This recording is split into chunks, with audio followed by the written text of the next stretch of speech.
Hooks fans will see some major improvements at Whataburger Field.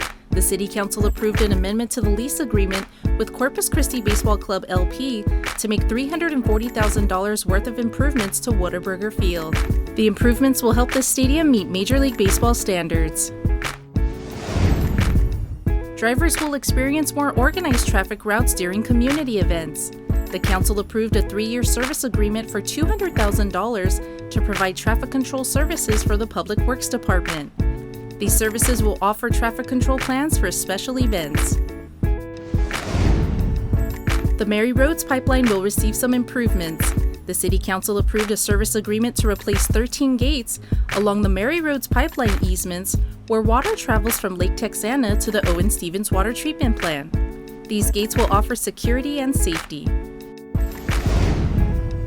City departments will get new vehicles and equipment. The City Council approved a resolution authorizing the purchase of equipment and 27 vehicles like mowers, street sweepers, and tractors. The purchase will help update the current inventory of city vehicles and equipment. For more council-approved items, visit our YouTube channel to watch the entire City Council meeting.